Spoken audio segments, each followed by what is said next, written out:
Hello everyone, Kent.Bressler here. I want to welcome you to Kent's Kidney Stories. During our time together over these podcasts, I'd like to discuss kidney disease. I'd like to tell you about my journey as a transplant patient, but also talk about dialysis, kidney donation, and just about anything else that might be of interest. Kent's Kidney Stories, podcast endorsed and sponsored by kidneysolutions.org.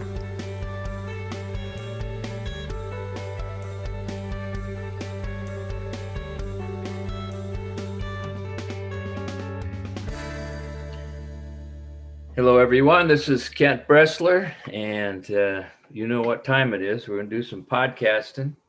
It's morning where I am. I don't know when you listen to this what it'll be for you, but the weather's been very beautiful. We have not had any 100-degree days here in Texas, so we're privileged to be living in such a wonderful world. I thought this morning, this is the first podcast I've done for a little while. I've just kind of taken a little bit of a hiatus, but we're going to get back in the groove, and my guest today will introduce in just a minute. So let's pray. Dearest Lord, you told your friends not to worry about the future. You showed them how to have the attitude of simple trust that young children have, so that they could place themselves into the caring hands of your Father. And so I ask for the power of your Spirit that I may remain positive throughout all that is ordinary in my simple and daily life. I ask this in your loving praise and amen. Okay, so there's lots of things going on in the world if you haven't noticed. And one of the things that's going on in kidney world is a debate about, whether you should get vaccinated or not. I think it's a no-brainer. If you haven't, you better get down there and do it.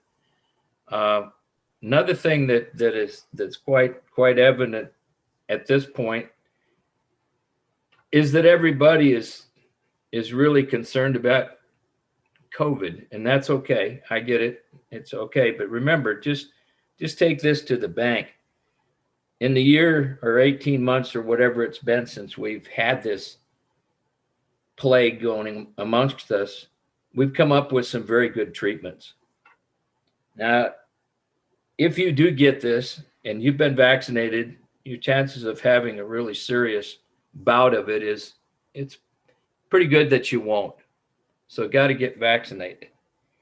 And remember, there are treatments. So let's not fear it, but let's be smart enough to mask up and do the things that are recommended for patients to do who have had a transplant or who immunosuppressed or on dialysis. And that's all I'm going to say about it. And then this morning, I'm going to talk to a really good friend of mine who's been in the kidney space for a long while. So what we're going to do is talk to her and get her take on all of this and find out just a little bit about her and how she rolls. So this morning, we'd like to welcome Mary Baliker. Mary, how are you? I'm good. Thanks, Kent. Good morning. Well, I remember when we first started, when I first met you, I can't put a time on it because that dates us, then we're not going to worry about the timing, but it was with National Kidney Foundation. It's a long time ago. And when I met you, we were in the summit, how the summit goes in March, you go up on the hill and all that kind of stuff. But you were writing a book. And at that point in time, I thought that was very good. And it's been published and everything. Could you tell me a little bit about that book? I'm really interested in it. Sure. Thanks, Kent. Yeah, I remember us meeting also at the summit. And I think I was in the process of actually writing my book, Maria Never Gives Up. Are You Like Me? And part of the reason that I actually started thinking about even writing the book is that there wasn't really anything out there for children. So let me tell you a little bit about why I did that. Is I was actually diagnosed with glomerulonephritis when I was 9 years old. At that time, they didn't dialyze kids and they didn't transplant kids. So they told my parents I had like 6 months to live. And I kind of knew that my 10th birthday was like one of the biggest birthday parties I ever had in my life. And I knew something must be up. So, I am very, very fortunate and blessed that medical science and really the research behind kidney disease and with having a transplant and dialysis, I always say caught up. And so I was fortunate. I kind of limped along from the time I was 9 until I had my first transplant. And really, I think I had a discussion with my father, and after he retired, he decided to start writing books. So he was really my inspiration, and kept thinking that it was really important for me to tell my story. And if I helped one other family and one other child, then I made it. And so I kind of went into it with that idea, but I didn't really know how to write specifically that. In my career, I wrote a lot of medical information. I worked at a hospital and in the healthcare industry for over 30 years, but I didn't really know how to write a book. So I decided to actually take a class. And it was a writer's class on writing. And there was an amazing woman locally that was a published author, and she ran the group. So once a month we'd get together. I'd taken my one page and they would kind of critique it. So that kind of is how it started. And I really wanted to make sure, though, that the book reflected, I think, a lot about what the kidney journey was like, as a child, and how scary it was, getting poked and prodded with needles and tests, and, just being very, very frightened of everything. I remember my mother having to pull me into the blood draw area to get my blood drawn and almost hold me down. I was scared to death of needles, and I'd cry, and I was scared. And I just thought at that time, I didn't know any other kids that were going through any kind of chronic illness, and I felt very alone. And so that's kind of really part of the reason that book is where it's at today, because I really felt that if I could help another child not feel alone, and another family understand that you too can get through this. And that's what I really wanted to do. And so I'm really fortunate that the book has been all over the United States. And from what I understand, it's even making it some places national. And it's at transplant centers and dialysis centers. Grandparents are buying it for their children to understand what they're going through being on dialysis or having a transplant. So it's being used in a lot of different areas. And I'm really, really fortunate that people have picked it up. And I feel like that it's been able to help people. And so that's what it was all about. I have read it, and I'm going to go back and read it again because I read it after it first came out. So I'm going to go back and read it. But I suggest everybody get it, because no matter how old you are or whatever, it really makes a difference. It's a well-written book. I liked it. So there you go. Say, you said you had I guess a glomerular issue. Did you ever get biopsied? I know they don't biopsy children, but usually not. Did you get a biopsy? I did. And that's actually how, at 9 years old, I did have a kidney biopsy. They noticed that my lab work was off. And because of my age and the type of disease, it's very common to happen in children. And so, from about 8 to 12 is probably the most common. And so I was actually transferred to a children's hospital because I was at a hospital that did not have a children's unit. And I was transferred to a children's hospital where the nephrologist came in and decided that that was what we needed to do is a biopsy. Yeah. So what was the result? What was the carrying diagnosis? So it was proliferative glomerulonephritis.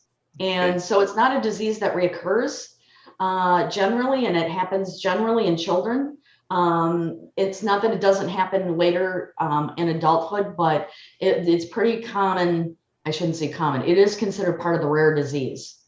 And so, symptoms were, one of the reasons I ended up going in is that I was falling asleep in school. I would put my head down on my desk and I would go to sleep. And I didn't want to go outside during recess. So the teachers and my classmates kind of weren't sure what was going on. Called my parents. My parents didn't think that I didn't like school, kind of thing. And so they decided that maybe something, even when I'd come home, I'd lay down. And so I didn't want to go outside and play with my friends. Yeah. So they knew there was definitely something wrong, but they didn't really realize. And interestingly enough, that was the only primary symptom I had at the time. By the time I was actually admitted to the hospital, my blood work was really off. They immediately put me in the hospital, and I gained so much water weight. I went from like 80 pounds to over 100. Yeah. Within like a week to 2 weeks. And so that's when they were like, okay, there's a serious issue here. We need to do something. And that's when they transferred me to the Children's Hospital to figure out what was really going on. So you caught a good nephrologist? I did. I had a general practitioner that felt like he was in over his head. Thank goodness he felt that. Yeah. He was a pediatrician. And I think, he was like, we need someone as a specialist. And so that's when they sent me down, and I saw a pediatric nephrologist. So I was really fortunate because, mind you, this was like in the early 70s. Yeah. And there wasn't a lot of pediatric out there. No. So I went to the University of Wisconsin Hospital, and that's where they actually were able to diagnose me. And so again, very fortunate that somebody thought enough to send me to the hospital, and also to that there was a pediatrician available. That's where we go back to that idea. It's not good to wait, and it's not good to watch. It's good to get it figured out in a hurry, quickly. Because that gives you some longevity, and you can deal with it, and you don't make it worse in the long run. You were having a hard time in school? I know a lot of kids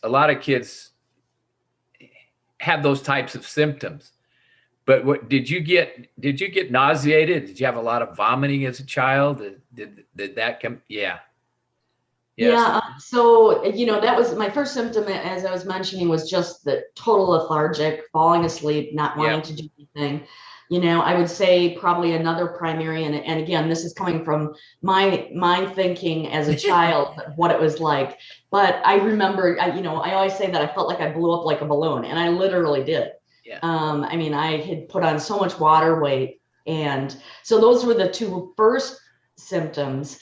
Then as time went on, I ended up with like severe nausea and vomiting, and weakness, and like I literally would wake up in the morning and my eyes would be so puffy that they would be almost closed. Couldn't see. So I would put ice packs on my face so that I could actually see and go to school. That's amazing. So at what age did you actually have, you never went on dialysis, right? Or were you on dialysis? Oh, you did. Yes. Okay. Explain. Yeah, I was on in-center hemodialysis. And I was, real fortunate that the first time that I was on dialysis was only 3.5 months. And I was fortunate because my brother came in one day, and I was not doing well on dialysis. Yeah. I had a hard time keeping my potassium under control, my magnesium. I ended up multiple times in the hospital for high potassium. And I just really, and it was affecting my heart. I was starting to get a heart murmur, and it was just, and I also had access problem. So I had fistulas put in, they never worked. I had another fistula put in, it never worked. And so they just never developed. I think part of it was being probably a child, and being kind of that poked and prodded. I think other, I just don't have good veins.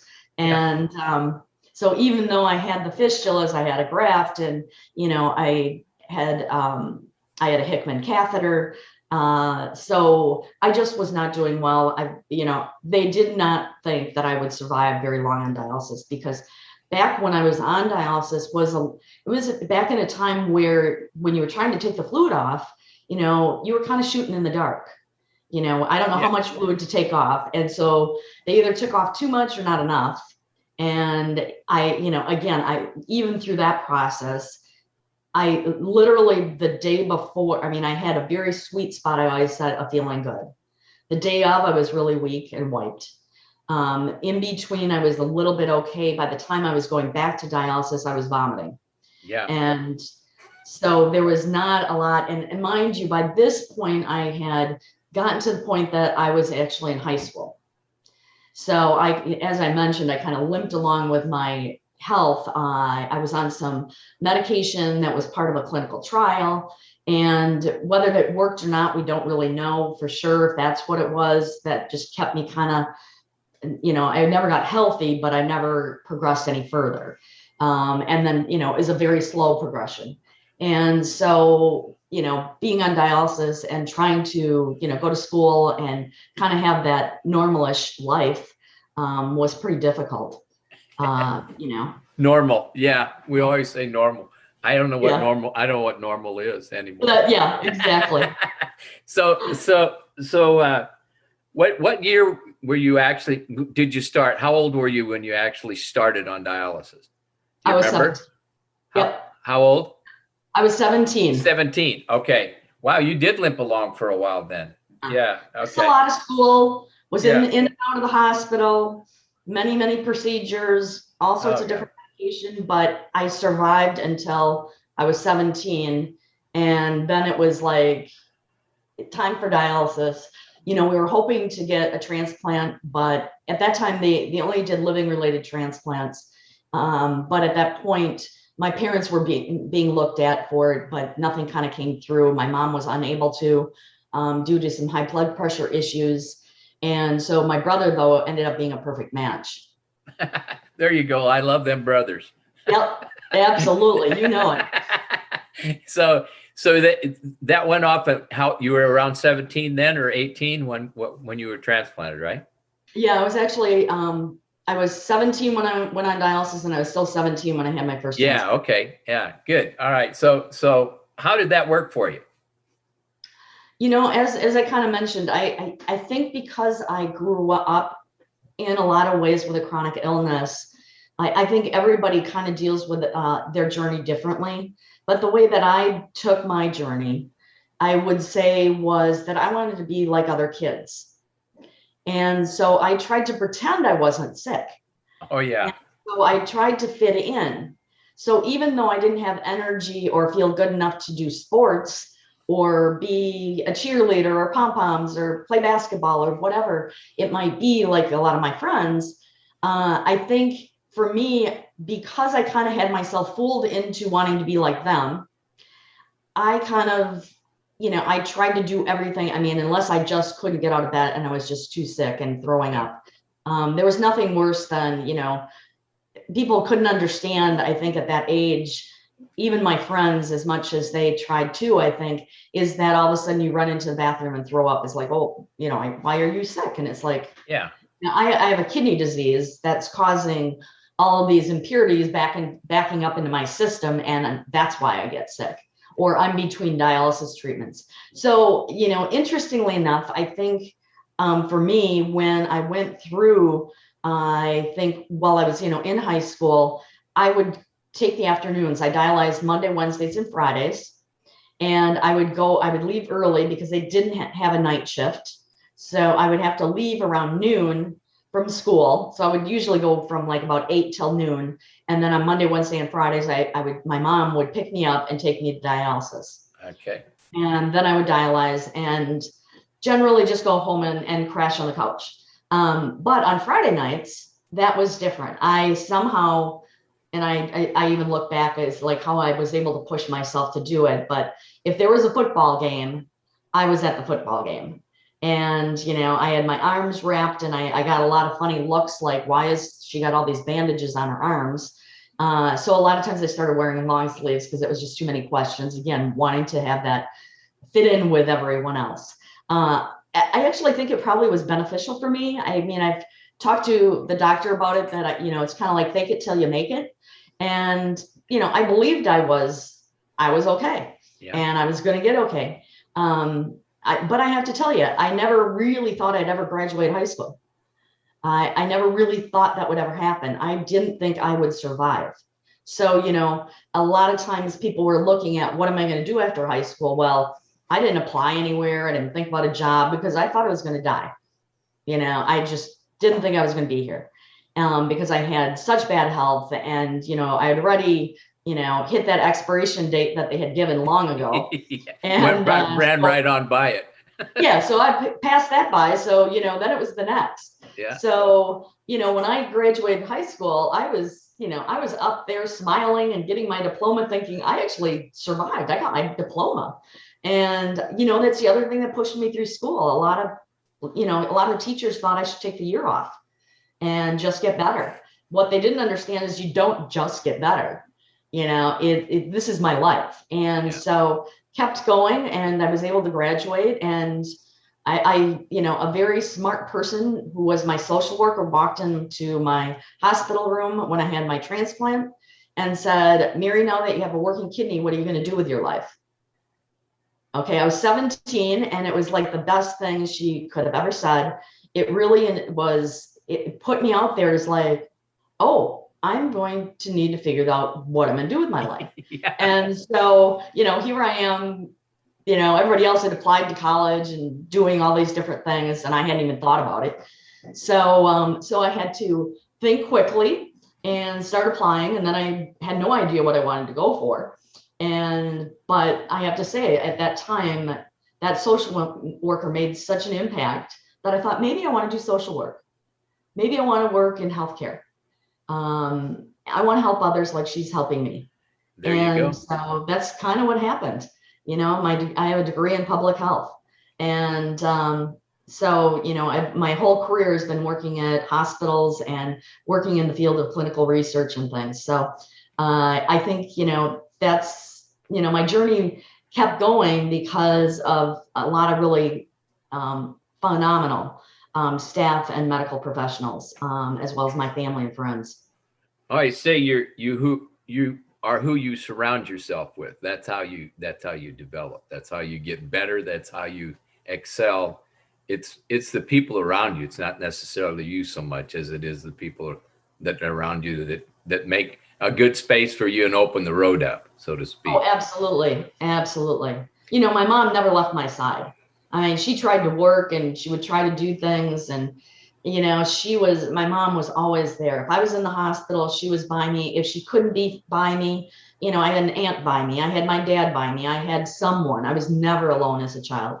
And even into young adulthood, when I was 17, I was in the hospital 21 days, and we were 2.5 hours away.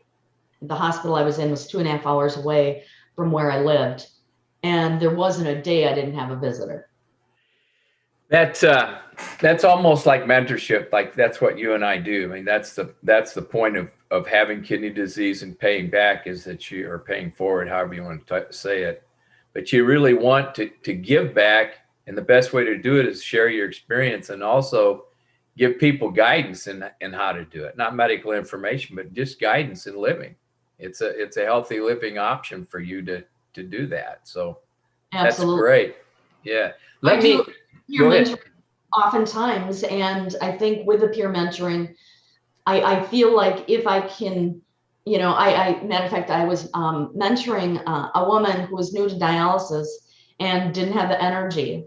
And I said, set mini goals. That's what I set these like mini goals, whether it was getting up in the morning to go to school. And I said, maybe your mini goal is that you walk next door and have coffee with your neighbor. Yeah. Yeah. And it doesn't have to be something big, but what makes you happy? What gives you joy? I couldn't imagine waking up in the morning and not knowing what I wanted to do. You could take a day off. I get that. But the point is that the options for helping people with kidney disease are phenomenal. A lot of people don't get to experience what you and I've experienced, especially with family. Blessed. Yeah, there's total blessing here for both of us. And I think that's why I enjoy being around you and talking to you. Let me ask you, how long do you still have your brother's kidney?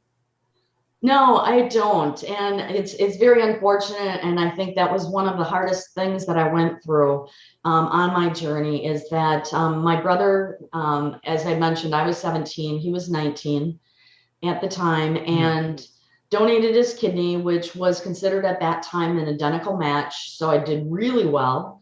The unfortunate thing is that about mark 4 years, I got the reoccurrence of the disease.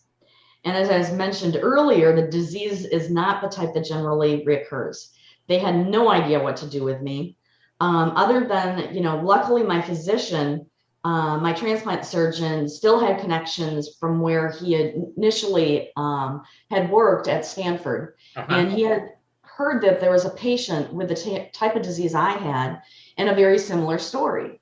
And so what they ended up doing, and whether how they figured this out, and again, this is like early 80s.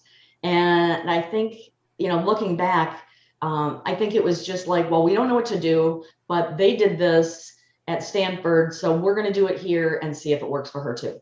And so what they thought is if they removed all of my kidneys, including my brother's, and put me on dialysis for a minimum of a year, that disease that might be in my system that jumped into the new identical match kidney would go away. And so that's what they did. So I had a pretty big surgery where I had my native kidneys and my transplant removed and was on dialysis for a little better than a year. And I then got a second transplant. I was actually back on dialysis that whole time. And then I had a second transplant, which actually my father had been worked up. And at the last minute, I actually built up antibodies to his blood. So they knew that that would not be a positive match. So that got canceled actually a day before the transplant. And so then the good thing was they put me on the waiting list. And I was real fortunate then that I did get a kidney. I was about 13 months out, or 14, something like that, of being on dialysis. And then I was able to get the transplant and actually did pretty well for quite some time with that. So that's I actually had a total of 4. Yeah, really. So you go forward with the first, and so now you're on your second transplant? No, now I'm so then I was on my second, and I had the second transplant for 4 years. And I really had a bad infection, a bad rejection with my second transplant. And so I had quite a bit of damage from the beginning, but it did last for 4 years. And then I actually was very fortunate because I got a preemptive transplant because that was failing at 4 years. And I actually was able to stabilize just at a baseline of not great function, but enough to keep me off dialysis. Right. And so I had a third transplant. Interesting part, I was working as a procurement coordinator in transplant at the time. When I got my third transplant and was living in California and was life flighted by our local helicopter to LAX back to Wisconsin and got my transplant. And so fortunate, again, it was a preemptive. I did have some problems. I did have a rejection again, and they kind of threw all the guns at me, but I was able to actually keep that transplant for 11 years and did really well until I didn't. And we're not quite sure what happened. It might've been a virus that kind of caused the issue because I was doing fine and I got my lab work and things were not good. And we did a biopsy and we found out that I had a rejection going on and that I had some chronic as well. And so had that one for 11 years. And then I was fortunate, another preemptive transplant. And I've had that transplant. I'm going to be going on 22 years. Wow. 4 transplants. Yeah. That's amazing. What kind of medications are you on presently right now in your life?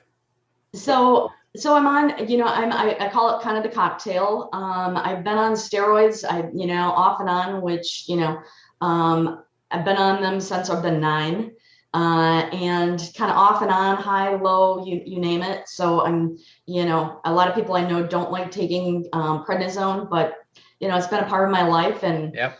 It's just what you do. And so the one thing I think that was pretty amazing as well is that I've been watching transplant progress and how wonderful the new medications and the new types of devices that are out there and how they really can help so much better now. And being, going through a transplant when I was 17 to going through one when I was, 30, 35, I think I was when I had my, or was it? Yeah, 35, when I had my last one. And I think that, watching the progression and the differences was pretty amazing. And, so I've been very fortunate. So currently I'm on prednisone and I'm on Prograf and I'm on Celsep. Okay. For my transplant meds. And then I'm on, a host of other things that keep me upright and keep me Yeah. moving. I always say one thing that's really unique about this transplant compared to the others is that I do not have high blood pressure. And I did with I've been on blood pressure medication since I was 9 until I got this transplant. And I kept telling them that I was dizzy and I was lightheaded and that my blood pressure is low. And they're like, well, it can't be that low. And it's like, look at my numbers, and finally got off, I was on the meds and they took me off and I've been off it ever since. Wow, that's great, because that's what plagues a lot of people, is not being able to maintain their pressure. And you Yeah, know what? If you can't maintain your pressure, it damages the kidney. So it's like a absolutely. vicious cycle, and you Yeah. lose the kidney. Rejection rears its ugly head. This is not an easy thing to think about. It's not an easy thing to fathom or understand, because kidney disease is multifocal. It's not just one disease. We can identify it as kidney disease, but there are tons of ways that you can get an advancement in it, and there's several diagnoses that you can have. I have been very blessed because my kidney condition has never returned. Knock on wood.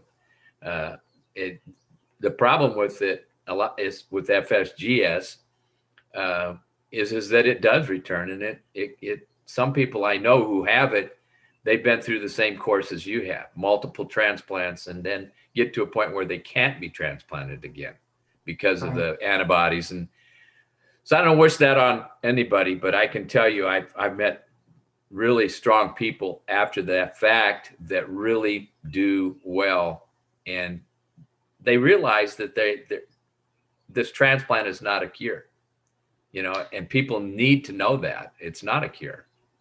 It's a programmed way of taking care of symptoms of kidney disease, but it doesn't fix kidney disease because it can return.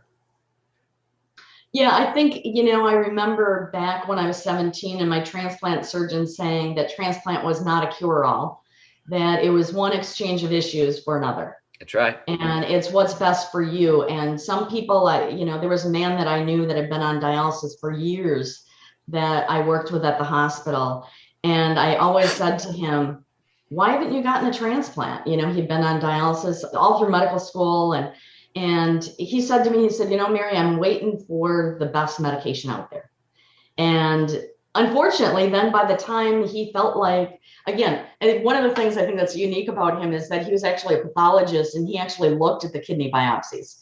So he knew what happens with the kidney as a pathologist. And so for him, he really was waiting for some of the medications, less side effects, less this, less that, and I think when you look at it like you and I, is that it's not a cure, but it gives me, not everyone, and like he said, is don't judge me that you don't think my quality of life as being somebody that's been on dialysis for 40 some years. He said, my quality of life is fantastic. I know how to work my machine. I do it at home. I think that we have to really say, what is good for one treatment for somebody might not be the same for another. For me, my quality of life on dialysis wasn't as good. My quality of life for transplant is phenomenal. Yeah, I mean that's the whole key here, Mary. Right? I mean Yep. it's different strokes for different folks. How old is that saying? But I can tell you what, you cannot go through life with kidney disease and not suffer consequences. It's going to do something to you. And so you take the best you can, you work with it day by day. You don't have any other choice. You have it and it's not going to go away. So you look at people like yourself and all the people that I've known who've had kidney disease, they make the best of it, and some of them don't make it. They don't. A lot of people die waiting for a kidney, and a lot of people get transplanted before they go on dialysis. but every case is different. And if you know it as well as I do, that's up to you and your physician. It's nobody else's decisions. It's yours. It's individual that's most important. I wanted to ask you, with your medications, there has not been a really big push in medications throughout the history of kidney disease, especially in the rare diseases like we were in. I've been on the same medication for 35 years and prednisone for 45. So, there has not been a marked betterment in those, and they're all nephrotoxic. They all kill your kidney. I know that for a fact there's one medication now that I've been watching for a while. It's called Baliker, and it is a medication that it doesn't show any damage to the kidneys. So I'm wondering if that's not going to be a help. But in the long run, there has not been a lot, but it's been a good enough thing to allow us to live. And that's what it's all about. Yeah, and the medications don't come without side effects, and especially long term. And everybody deals with things differently. When people say or ask me, what is probably your biggest issue after transplant, or what is hard for you, and I'm like you, I'm out a long time, 40 some years that I'm out with transplant and these medications and things like that. And, one of my biggest issues is skin cancer. And, I really look and I try to do everything possible. And, I work with my physicians to make sure that I'm seeing the dermatologist and the Mohs surgeons and have my skin checked. And, unfortunately, once this starts, there's not a lot you can do other than you still keep doing all the preventative things. But some of these medications cause some issues. Oh, yeah. So they don't come without being either nephrotoxic or causing some of these. And, as you know, that some of the, squamous cell is more prevalent within the transplant community with some of the medications that we're on. And so it's just being aware of that, and make sure that you're doing all the right things. And that's what you do. But that's a small piece of what I have to deal with. And, oh, yeah. I'm still feeling blessed. It's one of the bumps. We go Yes. that we've talked about bumps with all the folks that I've been working with. You're going to have the bumps. Just having a transplant doesn't fix you for life. I mean, you got things that are going to happen to you. Skin cancers, as you speak to that, I was at the dermatologist yesterday, and I've been going to the same dermatologist for about 20 years. Okay. Right at 20 years. And they counted up, I'm keeping track. They've counted up, and yesterday I had 2 basal cells removed. After biopsy, I had 2 basal cells removed, and that brought the total of basal cells that I've had done to 18. On squamous cell, I've had almost 25 squamous cells removed. But I'll tell you what, they're not advanced. They're not advanced because I go a lot. I mean, it's just, you cannot just say, well, okay, I'll see you in a year or see you in 2 years. That's not going to work. All right. So consequently, the takeaway here is you go to your dermatologist and you said at least immediately afterwards, you got a baseline after your transplant, and then you keep going. All right. And when they start showing up, you attack them and get them in the precancerous state before they get advanced. I mean, that skin cancers, probably one of the nemesis, along with gout. I've had a lot of gout. Have you had some gout?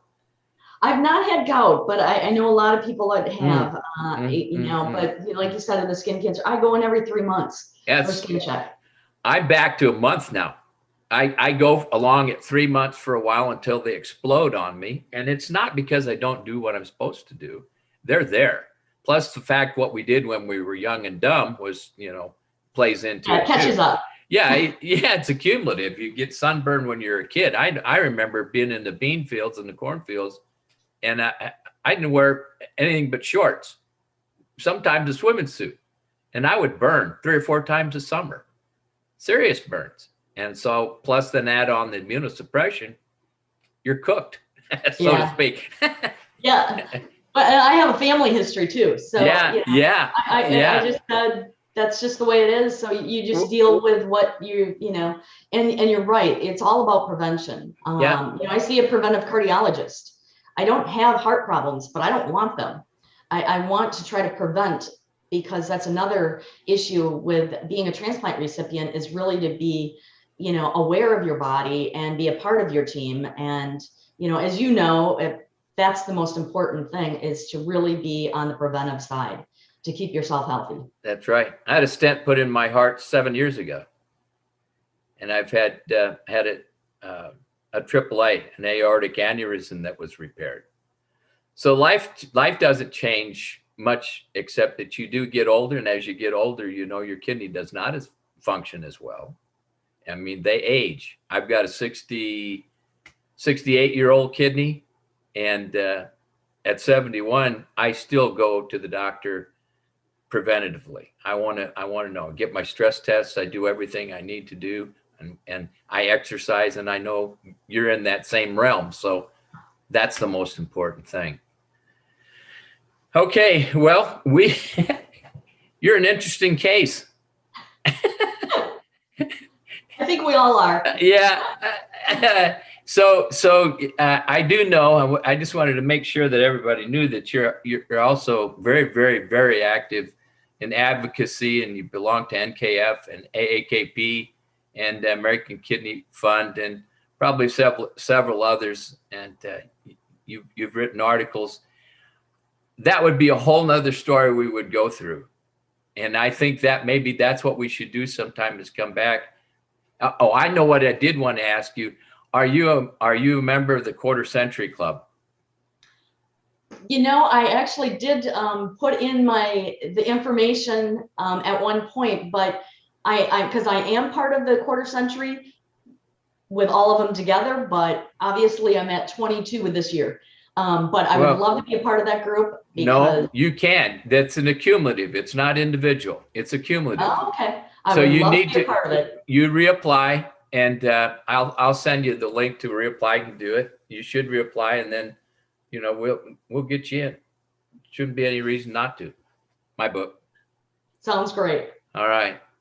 Okay. Anything I've missed? Anything you missed? Anything you want to say to the folks that are listening? I think, like my book says, Maria never gives up, I think, is a big thing. And it took me a long time to come up with the name of my book. But to me is don't give up, because if I would have given up, I wouldn't be able to be on this today. And you just have to, sometimes there's days that you don't hardly want to get out of bed. But I think for the most part, if you can find joy and happiness in your heart, and whatever that may be, on those really difficult days, just find that and hold on to that, because the next day will be better. I'm going to end on that. I wanted to make sure that if you're listening and you need a support group, I want you to know that Kidney Solutions has a support group. It's free. It's a virtual support group on Monday nights at 6:00. If you go to my website, kidneysolutions.org, kidneysolutions, one word.org, you can sign up and send me your email, and we'll invite you into the support group. It's at 6:00 Central Daylight Time on Monday nights. So with all of that said, and a big thank you to Mary. I think I'm going to have Mary come back again. We're going to just talk about research, and we're going to talk about the things that are going on in the kidney space, but that'll come at a later date. So keep saying your prayers, and for sure, keep breathing.